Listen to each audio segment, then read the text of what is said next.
तो ग्रंथि तंत्र की आज आखिरी क्लास है। बातें नहीं करो बेटा, इधर देखा करो, मेरी तरफ देखा करो, अच्छा लग रहा ना मैं।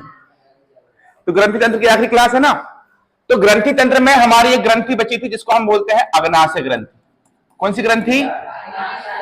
अच्छा, आपने सुना होगा ना कि किसी को मधुमेह है, डायबिटीज जिससे बोलते हैं, मधुमेह हो जाता है, शुगर भी उसी को बोलते हैं। किसने खोज की थी शुगर के टीके की? बेटिंग एवं बेस्ट। शुगर किसकी कमी से होता है? इंसुलिन।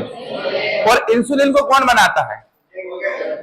जिंक। जिंक बोले तो जस्ता। अच्छा, तो यही अग्नाशय ग्रंथि है। इसी ग्रंथि में कुछ हार्मोन्स ऐसे पाए जाते हैं जिसके कारण, जिनकी कमी से हमें शुगर जैसी बीमारियां हो जाती हैं। ठीक है। और हमारे शरीर में जो लाइपेज, एमाइलेज, ट्रिप्सिन, ये जो भोजन को पचाने में सहायक एंजाइम है ना, वो भी यही से बनते हैं। तो पहली चीज तो आप ये याद रखना कि अग्नाशय जो ग्रंथि है ना, ये अग्नाशय ग्रंथि को हम पैनक्रियाज भी बोलते हैं। क्या बोलते हैं?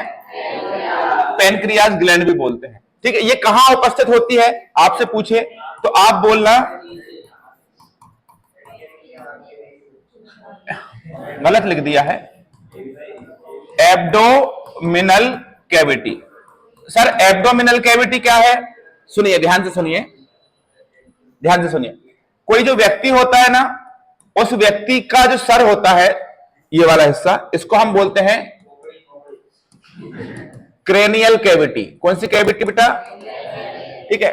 और उस व्यक्ति की जो छाती होती है ना, उस छाती को हम बोलते हैं थोरेसिक कैविटी। कौन सी कैविटी? थोरेसिक। ठीक है।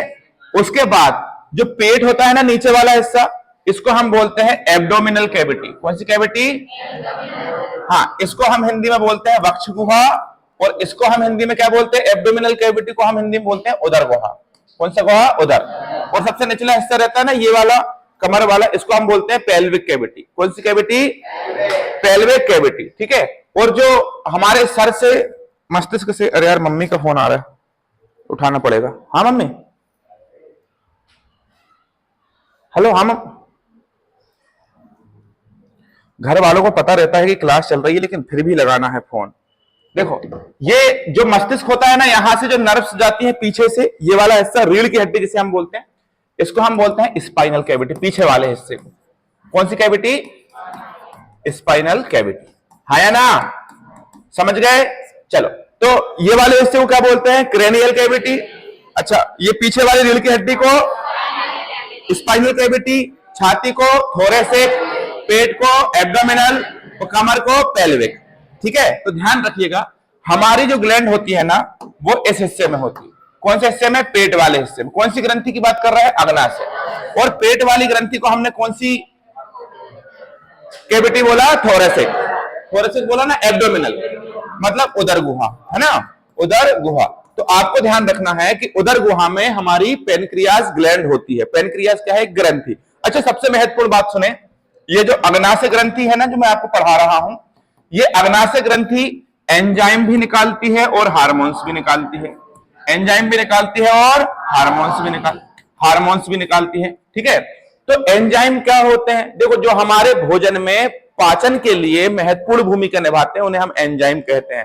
ठीक है। ये केमिकल कंपाउंड होते हैं एंजाइम। ये मैंने पाचन तंत्र में पहली क्लास, डेमो क्लास में पढ़ाया था आपको। ठीक है। तो ये एंजाइम भी बनाती है और हार्मोन भी बनाती है। तो ना ही ये एंडोक्राइन है, ना ही ये एक्सोक्राइन। एंडोक्राइन, एक्सोक्राइन का, एंडोक्राइन का मतलब अंतःस्रावी और एक्सोक्राइन का मतलब बाह्यस्रावी। बाह्यस्रावी ग्रंथि से एंजाइम निकलते हैं और एंडोक्राइन मतलब अंतःस्रावी से हार्मोन निकलते हैं। लेकिन ये मिश्रित ग्रंथि है, इसको हम बोलते हैं हेट्रोक्राइन। क्या बोलते हैं? Heterocrine gland.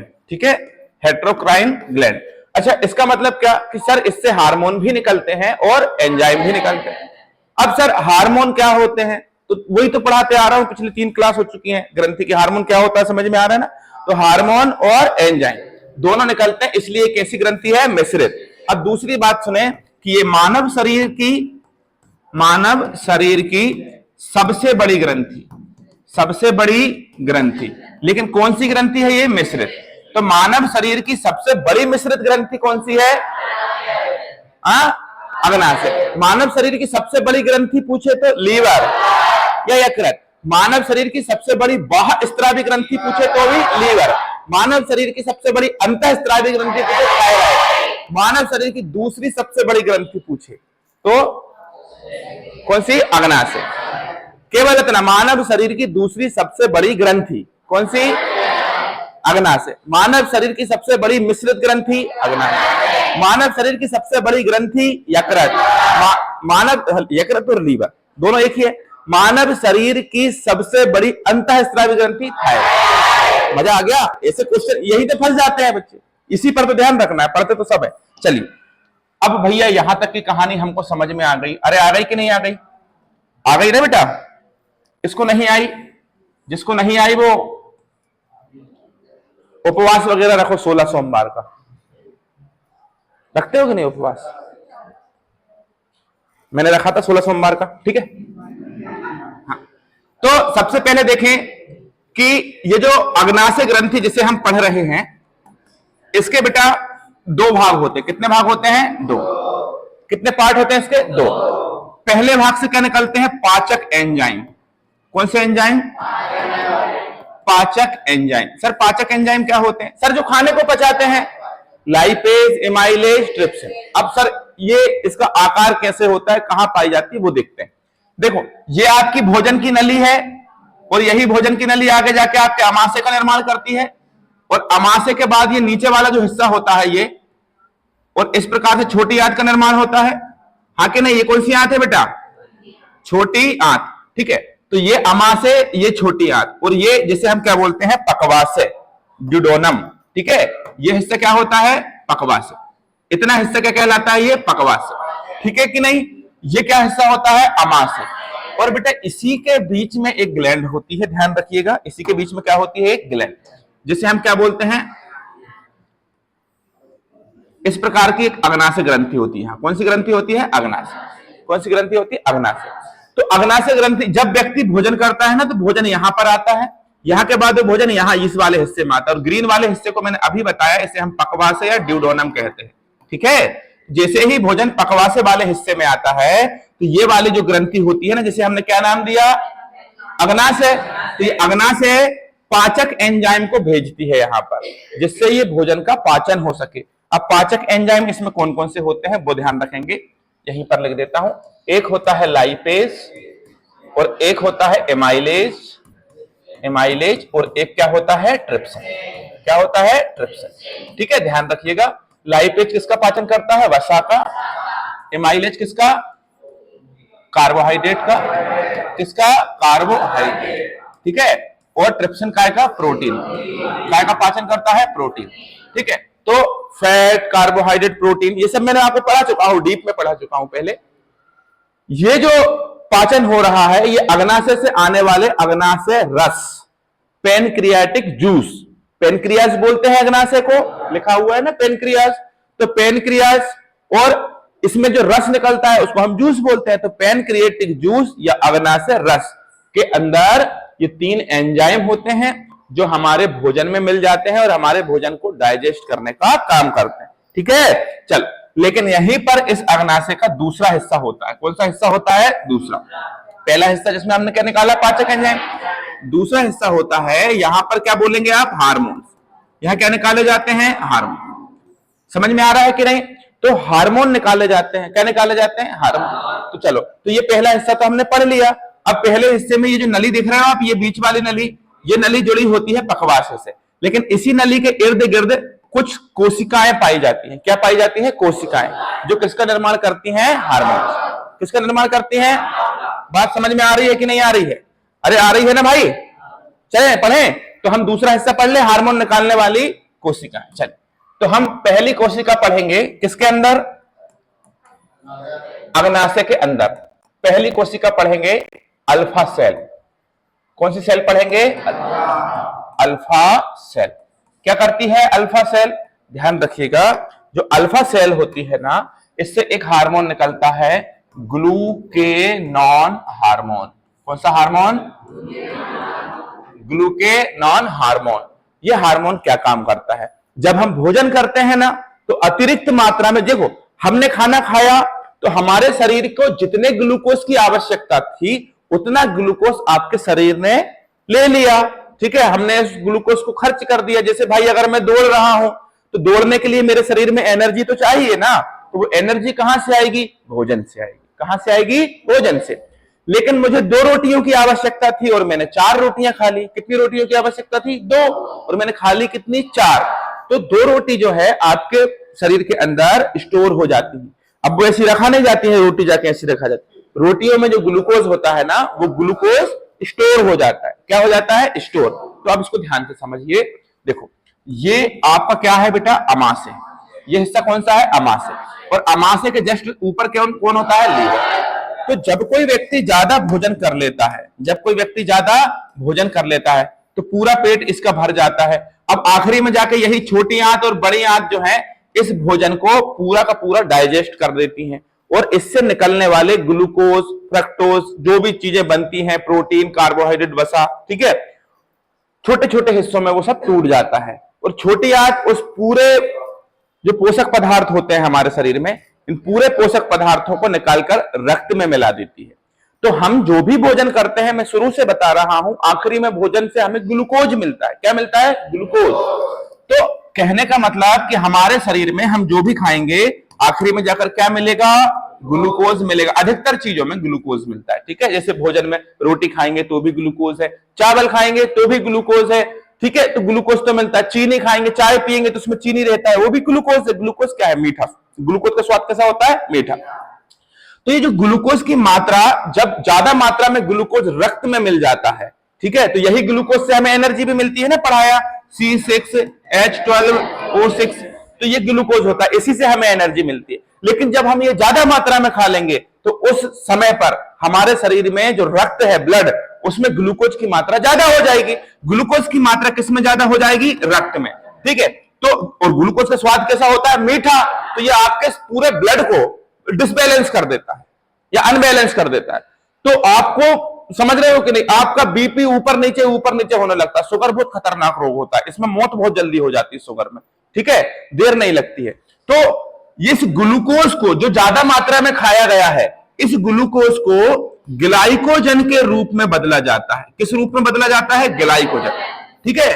क्यों? क्योंकि ज्यादा मात्रा में ग्लूकोज है आपके शरीर में। अब इतना ज्यादा ग्लूकोज है तो इसको ग्लाइकोजन में बदल देंगे तो हमको नुकसान नहीं होगा। तो ये ग्लूकोज को ग्लाइकोजन के रूप में एक हार्मोन के द्वारा बदला जाता है। और वो हार्मोन कहां से निकलता है? इसी अभी जो पढ़ा है ना, अग्नाशय से। तो अग्नाशय की जो दूसरी सेल होती है, इसको हम क्या बोलते हैं? Beta cell. क्या बोलते हैं? Beta cell. यहां पर लिख देता हूं, बीटा सेल। और ये जो बीटा सेल होती है, इसी बीटा सेल के द्वारा ग्लूकोज को ग्लाइकोजन में बदला जाता है। क्यों बदलेंगे? क्योंकि अगर नहीं बदलेंगे तो ग्लूकोज क्या कर देगा? हमारे शरीर में नुकसान पहुंचा देगा ना, ज्यादा मात्रा में है। तो इस ग्लूकोज को ग्लाइकोजन में बदलकर और लीवर में स्टोर कर देता है कौन? बीटा सेल से निकलने वाला एक हार्मोन, जिसका नाम क्या है? इंसुलिन।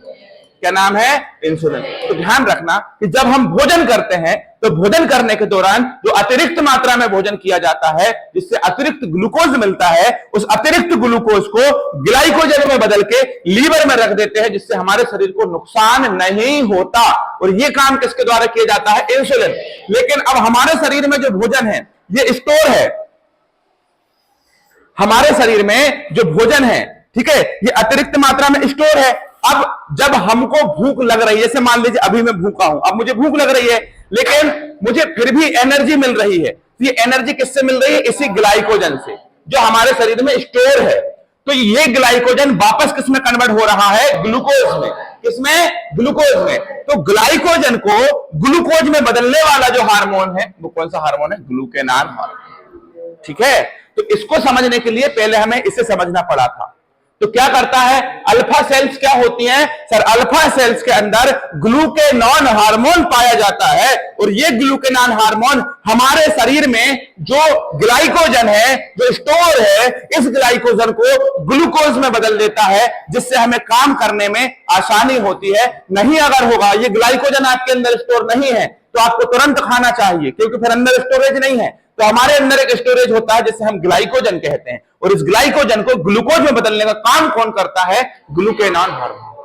ठीक है कि नहीं? बात समझ गए कि नहीं? सुनो, तो जब कोई व्यक्ति उपवास करेगा, क्या करेगा? उपवास। जब कोई व्यक्ति उपवास करेगा तो वो जिंदा रह जाता है। कारण क्या होता है? ग्लाइकोजन। ग्लाइकोजन से उसे एनर्जी अंदर मिलते रहती। अगर ग्लाइकोजन नहीं होगा और उपवास करके देखो, मर जाओगे, है या ना? तो इसलिए ध्यान रखना, इसे फास्टिंग हार्मोन के नाम से भी जाना जाता है। ये क्वेश्चन बन सकता है पेपर में, ठीक है? तो फास्टिंग हार्मोन किसे कहते हैं? ग्लूकेनॉन। अब दूसरी सेल कौन सी होती है? Beta cell. किसके अंदर? अग्नाशय के अंदर। दूसरी सेल कौन सी होती है? Beta cell. अब देखो यार, चित्र कैसे भी बने, राइटिंग कैसी भी आए, मैं समझाने पर फोकस करता हूं। मैं अगर धीरे धीरे सजा सजा के लिखूंगा ना तो तुमको समझ में नहीं आएगा। राइटिंग बहुत अच्छी है, पीडीएफ बहुत अच्छी बन जाएगी। अभी समझ में आ रहा है ना? ये ज्यादा जरूरी है, ध्यान रखना, ठीक है? चल, तो ज्यादा अच्छा लिखने पर मैं विश्वास नहीं करता। देखिए यहां ये बात समझ में आ गई। अब एक बात सुनो, जो बीटा सेल्स होती है इससे क्या निकलता है? इंसुलिन। और अभी पढ़ा, इंसुलिन क्या करता है? सर, हम जब ज्यादा मात्रा में भोजन करते हैं तो ज्यादा मात्रा में ग्लूकोज बनता है, और उस ग्लूकोज को ग्लाइकोजन में कौन बदलता है? इंसुलिन। अब यहां से क्वेश्चन बन सकता है, इंसुलिन किसका बनता है? जस्ते का। इंसुलिन किसका बनता है? जस्ते। तो आप जस्ता खाएंगे तो इंसुलिन। अब एक बात और सुनो कि भाई, अगर मान लीजिए कि आपके शरीर में इंसुलिन नहीं है, आपके शरीर में, भगवान ना करे ऐसा हो, किसी के शरीर में नहीं हो, मैं तो ये बोलूंगा, मेरे शरीर में मान लो, मेरे शरीर में अगर इंसुलिन नहीं है तो क्या जो ग्लूकोज है वो ग्लाइकोजन में चेंज होगा? नहीं होगा। तो क्या मेरे शरीर में स्टोरेज रहेगा? नहीं। मुझे डब्बा लेके घूमना पड़ेगा भोजन का, ये स्टोरेज तो है ही नहीं अंदर। जैसे ही भूख लगी तुरंत एनर्जी चाहिए, स्टोरेज तो है ही नहीं ना, तो कहां से फिर एनर्जी मिलेगी? गिर जाऊंगा मैं भूख करे तो। कुछ जो शुगर के पेशेंट होते हैं ना, उनको बहुत भूख लगती है। अच्छा, ये लोग बार बार बाथरूम भी जाते हैं, शुगर के पेशेंट क्यों जाते हैं? कारण ये होता है कि भाई आपके अंदर ग्लाइकोजन तो है नहीं, भाई इंसुलिन नहीं है, तो अब आपने 2 रोटी की आवश्यकता है शरीर में, आपने दबा के खा ली 4, तो कितनी रोटी ज्यादा खा ली? 2, तो आपके शरीर में ग्लूकोज ज्यादा हो गया। अब उस ग्लूकोज को ग्लाइकोजन में कौन बदलेगा? इंसुलिन, जो कि है ही नहीं, तो ग्लूकोज के शरीर में अधिकता हो जाएगी। तो उस ग्लूकोज को शरीर से बाथरूम की सहायता से बाहर निकाला जाता है, बार बार शरीर के द्वारा, इसलिए व्यक्ति को बार बार बाथरूम आती है। समझ में आ रहा है? क्या बातें चल रही, समझ में आ रहा है? ठीक है भैया, बहुत बढ़िया। तो यहां पर इंसुलिन पढ़ लिया। अब तीसरी सेल्स होती है डेल्टा सेल्स। कौन सी सेल होती है? डेल्टा। अरे बोलो ना, कौन सी सेल होती है? डेल्टा, ठीक है, डेल्टा सेल्स। और ये डेल्टा सेल्स के द्वारा किसका निर्माण किया जाता है, इसके बारे में समझ लीजिए। ये डेल्टा सेल्स जो है हमारे शरीर के अंदर, कल मैंने आपको एक बीएमआर टेस्ट बताया था। क्या बताया था? क्या होता है? Basal metabolic rate. क्या होता है ये बेसल मेटाबॉलिक रेट? देखो, आप एक बात हमेशा ध्यान रखना, मैं जो पढ़ा रहा हूं ना वो बिल्कुल बहुत अच्छे से आपको पढ़ा दूंगा, एक एक चीज उसकी पढ़ाऊंगा, एक एक चीज, मतलब भागने वाला कोई काम नहीं। भले लग जाए, समय लग रहा है तो पेपर में क्वेश्चन बाहर नहीं जाएगा। क्लास लंबी होगी, आपको डीप नॉलेज मिलेगा, लेकिन मैं बड़े, मतलब बहुत, क्या कहूं मैं, मतलब मुझे बहुत प्रेम है इन चीजों से जो मैं आपको पढ़ा रहा हूं। पेपर में क्वेश्चन बाहर नहीं होगा। तो पहली और आखिरी बार तैयारी कर रहा है, ये समझ के तैयारी करके अच्छे से पढ़ लो, दोबारा पढ़ने की जरूरत है ही नहीं। जिस एग्जाम को देने जाओगे ना, फतेह करके आओगे लौट के। बेसल मेटाबॉलिक रेट, ये मैंने कल आपको पढ़ाया भी था।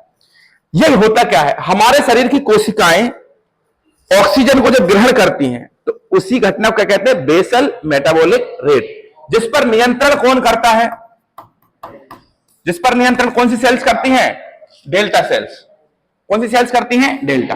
और इसके बारे में एक और बात ध्यान रखना डेल्टा सेल्स के बारे में, कि ये शरीर के अंदर सोमेटोस्टेटिन हार्मोन, इसको हम और क्या बोल सकते हैं? STH। इसकी अधिकता से क्या होता है? अरे बोलो ना, भीम का है। और इसकी कमी से बोनापन। इस हार्मोन को बनाता है कौन? Delta sales. कौन सी सेल्स? तो अल्फा सेल से क्या निकला? ग्लूकेनॉन। जो किसको किस में कन्वर्ट किया? बोलो ना भाई, ग्लाइकोजन को ग्लूकोज। बीटा सेल से इंसुलिन, किस में चेंज हुआ? और डेल्टा सेल से बीएमआर और सोमेटोस्टेटिन। हार्मोन कौन सा? सोमेटोस्टेटिन। और नियंत्रण किस पे? बीएमआर। Very very good. चल, कल पढ़ा चुका था बीएमआर, इसलिए आज उसको ज्यादा मैंने नहीं पढ़ाया। अब अगली कोशिका कौन सी होगी जल्दी बताओ, डेल्टा के बाद पीपी सेल्स। कौन सी सेल्स? ये शरीर में जो हम प्रोटीन खाते हैं ना, उसके पाचन से संबंधित है। किससे संबंधित है? और अग्ना से जो रस है, कौन सा रस है, को बनाने में काम करती है। अग्ना से रस को बनाने के लिए काम करती है पीपी सेल्स। पा से प्रोटीन याद करना, पी से प्रोटीन, प्रोटीन भी पी से ही आता है ना, देखो ये प्रोटीन है ना। तो पीपी सेल्स क्या काम करती है? प्रोटीन का पाचन करने वाले रस का निर्माण करती है। तो alpha beta delta PP, alpha beta delta PP, ये किससे निकले? किससे निकले? अग्ना से। अब अग्नाशय की खोज लैंगर-हेल्स के द्वारा की गई थी। किसके द्वारा की गई थी? इसलिए इसे कहते हैं लैंगर-हेल्स की द्वीपिका। किसे कहते हैं? लैंगर-हेल्स की द्वीपिका। भैया आपने डायबिटीज पढ़ाया, क्या पढ़ाया? डायबिटीज, डायबिटीज जिसे हम क्या बोलते हैं? मधुमेह। और क्या बोलते हैं? शुगर। एक ही नाम है ना ये सब। तो इसके टीके की खोज की थी बेटिंग एवं बेस्ट, बेटिंग एवं बेस्ट के द्वारा। ठीक है, आईएमपी है, सवाल ध्यान रखना आ जाता है। अगली अगर मैं आपसे बात करूं मधुमेह, शुगर या डायबिटीज के कितने प्रकार होते हैं, तो आप ध्यान रखना 2 प्रकार होते हैं। कितने? 2। ठीक है, जो पहला टाइप होता है, ये ध्यान रखिए, ये किशोर अवस्था का मधुमेह कह सकते हैं। कौन सी अवस्था का? किशोर अवस्था का रोग। इसका मतलब ये होता है, किशोर अवस्था ये नहीं बचपन में होने वाला रोग, ये मत समझ। किशोर अवस्था का मधुमेह इसे हम इसलिए कहते हैं क्योंकि इसमें पूरा का पूरा अग्नाशय खराब हो जाता है। क्या खराब हो जाता है? अग्नाशय खराब तो इंसुलिन खराब, इंसुलिन खराब तो डायबिटीज तो होना है ना। ठीक है, दूसरे प्रकार का जो टाइप 2 वाला जो मधुमेह होता है, ये किस कारण से होता है? ये ज्यादा मात्रा में ग्लूकोज लेने से होता है। किसके कारण होता है बेटा? अरे हाँ के नहीं, ज्यादा मात्रा में ग्लूकोज लेने से होता है। और जो मैंने आपको अभी पढ़ा है डेल्टा सेल्स, ठीक है, और उसके बाद पीपी सेल्स। ठीक है, पहला कौन सा? अल्फा बीटा,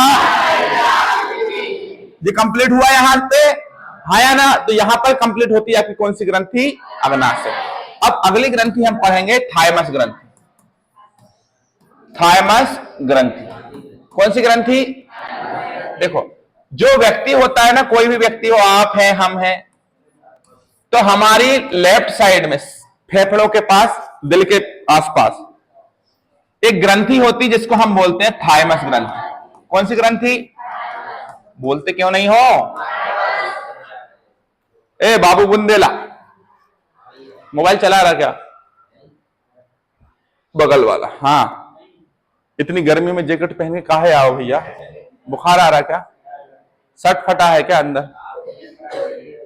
है? आत्म ताप नियंत्रण के लिए। चल, ताप नियंत्रण के लिए कौन सी ग्रंथि काम करती है बताओ? हाइपोथैलेमस। हम मतलब एक स्टूडेंट है, अपनी लाइब्रेरी है ना, वहां आता है, नाम नहीं लूंगा उसका, उसकी जो स्वेटर है, स्वेटर दलिद्दर है वो, 1 नंबर का, धुली बुली नहीं रहती है, तो वो आता है बाहर तक, लाइब्रेरी के बाहर तक उसको पहन के आता है, गाड़ी से जब आता है, और लाइब्रेरी के बाहर आके उसको उतार के और उसको बैग में रख लेता है, और अंदर स्टाइल में वो जो शर्ट पहन के आता है बढ़िया, और उस पर ठंड लग रही है बहुत तेज से करते, बढ़िया नहीं पहने क्यों? तो एक दिन पकड़ा गया, मैं उससे पूछूं इतनी ठंड में यार तू बनियान वगैरह क्यों नहीं पहनता? अरे ठंड नहीं लगती। अरे मैंने कब कब आता तो रहता, मैटर कोई चोर है। फिर मैंने एक दिन उसको जाते हुए पकड़ लिया, मैं ऊपर से देख रहा था छत पे से, नीचे वो गया, उसने बैग में से स्वेटर निकाली, उसको पहना। मैंने अगले दिन उससे पूछा कारण क्या है, बता दे, नहीं तो मैं सब लड़कियों से बोल दूंगा तेरे बारे में तो कि चोरी की जैकेट पहनता है। ये चोरी वोरी की नहीं है, धुली नहीं है, क्या नहीं है कितना टाइम लड़कों को बहुत ये चीजें पसंद नहीं है ना, जो लड़कियां जैसे रहती है ना रूम में, जैसे हॉस्टल वगैरह रहती है, इनके जैसे कभी आप जाए अपनी, जैसे दीदी के कहीं पढ़ाई कर रही तो इनके कमरे में जाकर देखो, बिल्कुल सिस्टमेटिक सामान मिलेगा। लड़कों के हॉस्टल में या लड़कों के रूम पे जाकर कभी देखोगे तो दीवार पे चूना लगा है, कहीं कपड़े पड़े हैं, कहीं तकिया पड़ा है, तकिया बिस्तर से कम 10 फीट दूर पड़ा है, पेंट पेंट ऐसा टंगा है कि एक ऊपर और एक थाइमस ग्रंथि लड़कों का बहुत खतरनाक। बिल्कुल भैया बिल्कुल, बहुत कम लड़के 10% ही होते हैं सिस्टमेटिक रहते हैं। मेरे टाइप के लोग सिस्टमेटिक रहते हैं। सबसे बड़ा गलत दर तो मैं ही हूं भाई। थाइमस ग्रंथि सीने में होती है। और याद रखना बेटा कि ये जो थाइमस ग्लैंड होती है ना, ये एक हार्मोन निकालती है जिसको हम बोलते हैं थाइमोसिन हार्मोन। कौन सा हार्मोन? कौन सा hormone? Thymosin hormone. Thymosin hormone क्या होता है? जब बच्चे का जन्म होता है तो उस समय ये ग्रंथि होती है शरीर में, और 15 साल तक वो बच्चा होता है जब तक ये ग्रंथि उसके शरीर में काम करती है। क्यों? क्योंकि देखो, हम जो जैसे कोई बच्चा पैदा हुआ, अब वो बच्चे की जो आयु है मान लीजिए वो 4 महीने की है। कितनी है? 4 महीने की है। अब इस बच्चे को कुपोषण हो सकता है क्योंकि छोटा सा बच्चा है, उसकी हाइट, लेंथ, मोटाई, मोटापा कब बढ़ेगा? जब वो प्रोटीन खाएगा। भाई प्रोटीन से ही तो शरीर का विकास होता है। लेकिन 4 महीने के बच्चे को अपन दाल चावल तो नहीं खिला सकते ना, मूंग की दाल की, ये ले बेटा मूंग की दाल, वो नहीं खाएगा। वो केवल मां का दूध पिएगा। और मां के दूध में जो प्रोटीन होता है, उस प्रोटीन को दूध से अलग करके उस प्रोटीन के द्वारा शरीर को डेवलप करने का जो काम करती वो होती कौन सी ग्रंथि? थाइमस। आ गया स्वाद? नहीं आया मजा? क्या होती थाइमस ग्रंथि? थाइमस ग्रंथि मां के दूध से प्रोटीन निकालकर बच्चे के शरीर को डेवलप करती। नहीं आई बात समझ में? फिर ये 15 साल तक होती है। और जब कोई व्यक्ति 26 साल का हो जाता है, ठीक है, 26 साल का हो जाता है, तो ये ग्रंथि धीरे धीरे धीरे धीरे इसका आकार क्या होने लगता है?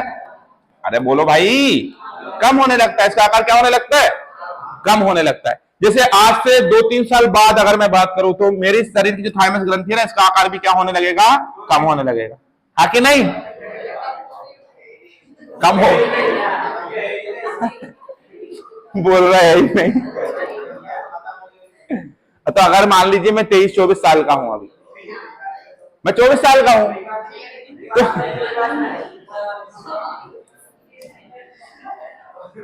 42 के होंगे तेरे मामा, और तुझे जो लड़की मिलेगी ना वो मिलेगी 42 साल की। बुरे मुंह के कलिया कलूटे। 42 बोल रहा है मनीष, यही लोग रिश्ते नहीं आने दे रहे मेरे घर। दूसरा क्या काम करती है? देखो क्या हुआ, थाइमस ग्रंथि देख लिया एक काम, हाँ कि नहीं? दूसरा, ये हमारे शरीर में लिम्फोसाइट का निर्माण करती है। भैया बहुत जरूरी है। मतलब हम कह सकते हैं हमारे शरीर के प्रतिरक्षा तंत्र को बनाने वाली ग्लैंड कौन सी है? थाइमस। कौन सी ग्लैंड है? तो बताएं, थाइमस ग्रंथि कौन से हार्मोन का निर्माण करती है? छाती या दिल के आसपास होती है। मां के दूध से प्रोटीन निकालकर बच्चे के शरीर को निर्माण करती है। लिम्फोसाइट का विकास करती है। कौन सी ग्रंथि है? सीने में कौन सी ग्रंथि पाई जाती है? अगर इतना पढ़ाने के बाद भी एग्जाम में क्वेश्चन बाहर हो जाए, मतलब समझ लो सेटिंग हो गई है। क्या हो गई? एग्जाम में सेटिंग हो गई है भाई, क्योंकि इतना कौन पढ़ता है यार। ठीक है, चलो आगे चलते हैं। आगे चलेंगे, अगली ग्लैंड का नाम है कौन सी? अब हम पढ़ेंगे जनन ग्रंथि। कौन सी ग्रंथि? अरे बोलते क्यों नहीं हो? जनन ग्रंथि। जनन ग्रंथि 2 प्रकार की होती है। एक तो टेस्टिस और एक कौन सी? ओवरी। ओवरी, ठीक है, टेस्टिस और ओवरी। यहां लिख देता हूं, टेस्टिस और ओवरी। टेस्टिस, टेस्टिस और ओवरी, ठीक है। टेस्टिस को हम क्या बोलते हैं? टेस्टिस को हिंदी में क्या बोलते हैं? रे वृषण। क्या बोलते हैं? और ओवरी को? अंडाणु या अंडाशय। अंडाशय, ठीक है, ध्यान से सुनो। अंडाणु उसके अंदर होते हैं ना। अब सुनो, किससे पूछे? सबसे आखिरी में जो भाई बैठा है। हाँ बेटा, ये बता, टेस्टिस किस में होती? महिलाओं में या पुरुषों में? सही में, ईमान से। और स्पर्म? स्पर्म पुरुषों में, स्पर्म पुरुषों में होते हैं। और ओवम? शाबाश, हाँ, मतलब चल एक सवाल का जवाब और दे। BMR जो अभी पढ़ा है उसका फुल फॉर्म क्या होता है? ये नहीं पता, ये नहीं पता। टेस्टिस और ओवरी बहुत अच्छे से पता है, पर ये क्या नाम है इसका? बड़ा मतलब शाहजहां बनेगा ये। 24 बच्चे हो गए तेरे भाई, रोमांटिक इंसान है भाई। देखो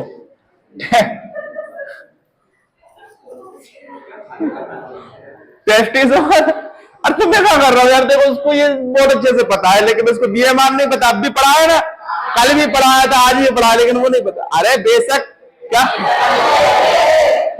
मैंने तो पढ़ाया बेसल मेटाबॉलिक रेट। ठीक है, ध्यान रखना बेटा। अब चलो जल्दी से मजाक मस्ती से छोड़कर हम आगे चलते हैं, टेस्टिस की बात करेंगे। टेस्टिस की बात करें, वृषण। सुनो, वृषण को हम बाय डायग्राम समझेंगे। इस प्रकार दो वृषण होते हैं किसी भी पुरुष में। किसी भी पुरुष में कितने वृषण होते हैं? और इन्हीं वृषण के ऊपर इस प्रकार से ये क्या होता है? पेनिस। क्या होता है? जिसे हम लिंग कहते हैं। ठीक है, पुरुषों का प्रजनन तंत्र पढ़ोगे तो और भी ज्यादा आपको डीप में पढ़ना पड़ेगा। यहां एक ग्लैंड होती है, यहां पर क्या होती है? एक ग्लैंड, जिसको हम बोलते हैं प्रोस्टेट ग्लैंड। कौन सी ग्लैंड? अब देखो, कहानी सुनना। अगर कोई व्यक्ति है तो उसके शरीर में किडनी है कि नहीं? ये तो फेफड़ा बना दिया, ये किडनी है। अब इन किडनी से जो मूत्राशय होता है, यहां इस प्रकार से जो बाथरूम होता है, किडनी से निकलकर कहां जाता है? मूत्राशय में। और इस मूत्राशय की नली भी किससे जुड़ी होती है? इसी पेनिस से। तो ये पेनिस से ही स्पर्म निकलता है, वीर्य जिसे बोलते हैं, और यहीं से बाथरूम निकलता है। तो एक ही हिस्से से दोनों चीज निकलती हैं, एक ही हिस्से से दोनों चीज। तो इस चीज का निर्धारण कौन करता है? प्रोस्टेट ग्लैंड, कि पहले स्पर्म को जाने देना है या बाथरूम को जाने देना है। ठीक है कि नहीं? हाँ या ना? तो यूरिन और स्पर्म दोनों इसी हिस्से से निकलते, इसका कंट्रोल कौन करती है? Prostate gland. अब ये ग्रंथि आजकल सबसे ज्यादा पुरुषों में प्रोस्टेट कैंसर बहुत ज्यादा हो रहा है, क्योंकि हस्तमैथुन के कारण ये प्रोस्टेट ग्लैंड जो होती है ना, खराब हो जाती है। जो कंट्रोल करती है स्पर्म, जब यहां पर बनते हैं ना स्पर्म, जिसको हम वीर्य बोलते हैं, ये स्पर्म यहां से निकल के इस हिस्से से जाते हैं, जिस पर कंट्रोल करती है प्रोस्टेट ग्लैंड। ठीक है, तो जो अत्यधिक यूज अगर कोई करता है तो ये खराब हो जाती है ग्रंथि। फिर अपने आप जो बाथरूम करता है ना जो व्यक्ति, तो बाथरूम में पेशाब के माध्यम से ये दोनों जो स्पर्म होते हैं ये निकल के और बाहर जाते हैं, जिससे बहुत ज्यादा कमजोरी आने लगती है। ठीक है भाई, जो स्पर्म बनता है वो शरीर की ताकत है, पावर है। पुरुषों के शरीर का सबसे पावरफुल अगर कोई चीज है तो वो स्पर्म है। ये अगर फालतू में यहां से बहता रहेगा तो घुल के पूरा नष्ट हो जाएगा व्यक्ति का शरीर। ये प्रोस्टेट ग्लैंड होती है जो कंट्रोल करती है, यहीं पर प्रोस्टेट कैंसर हो जाता है अगर इसका ज्यादा यूज करते हैं। तो बात समझ गए कि नहीं? हाँ, तो ये जो वृषण होते हैं यहीं पर क्या बनता है? स्पर्म। क्या बनता है बेटा? जिसको हिंदी में क्या बोला जाता है? वीर्य। ठीक है, तो ये वृषण में ये वीर्य बनाने के लिए दो हार्मोन हैं जो जाने जाते हैं। एक हार्मोन कौन सा है? Testosterone hormone. Testosterone hormone. और दूसरा कौन सा रहेगा? Androgen hormone. कौन सा हार्मोन रहेगा बेटा? Androgen hormone. टेस्टोस्टेरोन जो हार्मोन है, सुनो, इसी हार्मोन के कारण किसी मेल में, चाहे पुरुष हो, मेल समुदाय कुछ भी, पुरुष हो, गधा हो, घोड़ा हो, हाथी, इनके अंदर जो कामोत्तेजक भावना होती है ना, कि मतलब बहुत ज्यादा कि यार सेक्सुअल एक्टिविटी के लिए, तो यही हार्मोन पैदा करता है। समझ रहे हो कि नहीं? आपने देखा होगा सांड को भागते हुए या कुत्ते को भागते हुए देखा होगा, तो ये जो कामोत्तेजक भावना है वो यही हार्मोन है। अगर ये हार्मोन निकलना बंद हो जाए तो इंसान बिल्कुल सादगी से ऐसे रहता है। गौशालाएं रहती है ना, गौशालाओं में जो सांड रहते हैं ना, सांड, उनके ये जो नलियां रहती है ना, ये टेस्टिस वाली ग्रंथि के टेस्टोस्टेरोन हार्मोन को खत्म कर दिया जाता है और उसको छोड़ दिया जाता है गायों के बीच। तो 10 गायों के बीच में एक बैल रहता है ना, वो भी गाय जैसा बिल्कुल सीधा रहता है, क्योंकि उसकी कामोत्तेजक भावना पूरी खत्म हो गई। बिल्कुल। और बहन सर ठीक है, चलो आगे चलते हैं। अब ये क्या है, क्या है ये वृषण। कितने हार्मोन है, दो, एक टेस्टोस्टेरोन और ये टेस्टोस्टेरोन और है एंड्रोजन। एंड्रोजन जो हार्मोन है ये इसी का एक हिस्सा है, ठीक है कि नहीं, किसका हिस्सा है, इसी। और यही हार्मोन किसका निर्माण करने का प्रयास करते हैं, स्पर्म का। ये स्पर्म को बनाने के लिए यही हार्मोन जाना जाता है, ठीक है। अब ये हो गया। अब अगला हम क्या पढ़ेंगे, ओवरी। क्या पढ़ेंगे, ओवरी। ओवरी किसी भी फीमेल का जो रिप्रोडक्शन सिस्टम होता है, ये हिस्सा क्या होता है, थोड़ा सा बड़ा होता है, ठीक है। ये इस हिस्से को कहा जाता है गर्भाशय। क्या कहा जाता है, गर्भाशय, ठीक है। और यहीं से ये द्वार होता है जहां से ये बच्चे का जन्म होता है और बच्चा इस हिस्से से बाहर आता है, ठीक है। तो गर्भाशय, और ये ओवरी की संख्या कितनी होती है, लेकिन पक्षियों में ओवरी कितनी होती है, एक, हाँ ठीक है। फीमेल में कितनी होती है, दो। अब यहां पर ध्यान रखिएगा, यहां से कुल 2-3 हार्मोन निकलते हैं। एक हार्मोन होता है एस्ट्रोजन हार्मोन। कौन सा हार्मोन है कि नहीं, एस्ट्रोजन हार्मोन। एस्ट्रोजन जो हार्मोन होता है ना, वो स्त्रियों में लैंगिक जो अंग होते हैं, ठीक है, जैसे लैंगिक अंग, और उनके बाद गला भारी करना, मतलब जैसे जैसे कोई फीमेल बड़ी होती है तो उसके शरीर में जो बदलाव होते हैं वो किस हार्मोन के कारण होते हैं, एस्ट्रोजन। एक होता है प्रोजेस्टेरोन हार्मोन। कौन सा हार्मोन, प्रोजेस्टेरोन। कौन सा हार्मोन होता है, प्रोजेस्टेरोन हार्मोन। ये प्रोजेस्टेरोन हार्मोन जो होता है ये पुरुषों में होता है, महिलाओं में, कौन सा, प्रोजेस्टेरोन। ये किसमें होता है, महिलाओं। अब प्रोजेस्टेरोन के बारे में अगर बात करें तो यह प्रेगनेंसी हार्मोन है। कौन सा हार्मोन है, प्रेगनेंसी। कौन सा हार्मोन है, प्रेगनेंसी, ठीक है। आगे तीसरे नंबर का हार्मोन होता है रिलैक्सिन। कौन सा हार्मोन, रिलैक्सिन हार्मोन। जब बच्चा पैदा होता है ना, तो जो गर्भाशय होता है इसके क्षेत्रफल को बढ़ा के और बच्चे को आसानी से बाहर लाने का प्रयास कौन करता है, रिलैक्सिन, चिकनाहट प्रदान करता है, ठीक है। अच्छा, किसी भी महिला में जब वो प्रेग्नेंट होती है तो उसके यहां एक विशेष प्रकार के ऊतक, जिसे हम बोलते हैं प्लेजेंटा, का निर्माण होता है। किसका निर्माण होता है, ये क्वेश्चन आता है। मैं बहुत ऊपर ये मैं सोचना कि भैया इतने अंदर की चीजें, मैं सबसे ऊपर पढ़ा रहा हूं इस चीज को, इसमें बहुत अंदर की चीजें पूछे जाती हैं। महिला बाल विकास और जो अभी महिला पर्यवेक्षक की जो वैकेंसी है ना, उसमें देखना आप, तो बाप रे क्या क्या पढ़ना पड़ता है। तो इसमें को मैं अभी बहुत कम पढ़ा रहा हूं, आपको कंपटीशन में भी बहुत ज्यादा पढ़ना पड़ता है, ऐसा नहीं है कि छोड़ दो। प्लेजेंटा, जब कोई महिला गर्भवती होती है तो बच्चे और मां के शरीर में, दोनों के शरीर को जोड़ता है, एक पुल, एक ब्रिज का काम करता है प्लेजेंटा।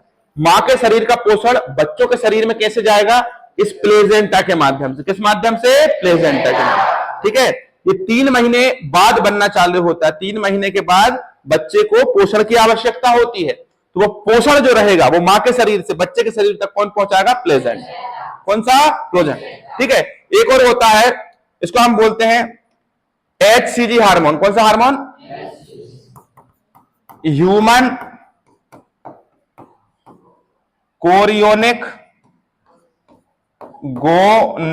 गोनेडोट्रोपिन हार्मोन, ठीक है।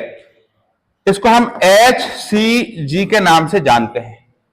जैसे कोई महिला प्रेग्नेंट है तो वो जो किट आती है ना चेक करने के लिए कि भाई हम प्रेग्नेंट है कि नहीं, कई सारी मिलती मार्केट में, 50-50, 100-100 रुपए, कितने की होती कीमत तो मुझे पता नहीं, ऐसे देख रहा है जैसे कि मैं बड़ा शादी नहीं हुई है भाई। तो वो जो किट होती है ना, उस किट में ये एक हिस्सा होता है, ठीक है। यहां पर यूरिन डालना पड़ता है सुबह, मतलब रात, मतलब कम से कम 6 से 8 घंटे का यूरिन आपके शरीर में रहना चाहिए। तो उसमें HCG हार्मोन उस यूरिन में आता है, ठीक है, रिलीज होता है अगर कोई महिला प्रेग्नेंट है। उस यूरिन को इस हिस्से में डालेंगे तो यहां पर 2 लाइनें होती हैं, एक C लाइन होती है, एक T लाइन होता है। बहुत पढ़कर आता हूं बेटा मैं, ये मत सोचना कि मुझे नॉलेज है, ठीक है। तो अगर सिंगल लाइन आएगी तो क्या बोलेंगे, रिजल्ट नेगेटिव, और अगर डबल आ गई तो खुशखबरी है, क्या है, क्या है, बधाई हो, क्या बांट दो। तो HCG हार्मोन, तो किस हार्मोन के द्वारा पता चलता है कि कोई महिला मां बनने वाली है, HCG हार्मोन, ठीक है।